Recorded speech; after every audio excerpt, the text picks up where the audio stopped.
I'm going to try to use this needle grease nipple that I bought from TEMU in the winter. I haven't had time to test it yet, but now I will.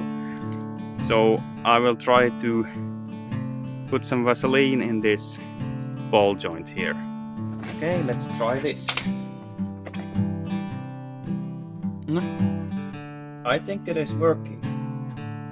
Yes. Look at that.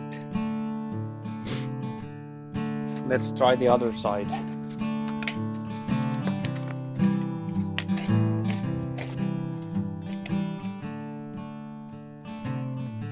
Ah, that was easy. It did work the first time, but not the second. So this TEMU crap did hold just one try.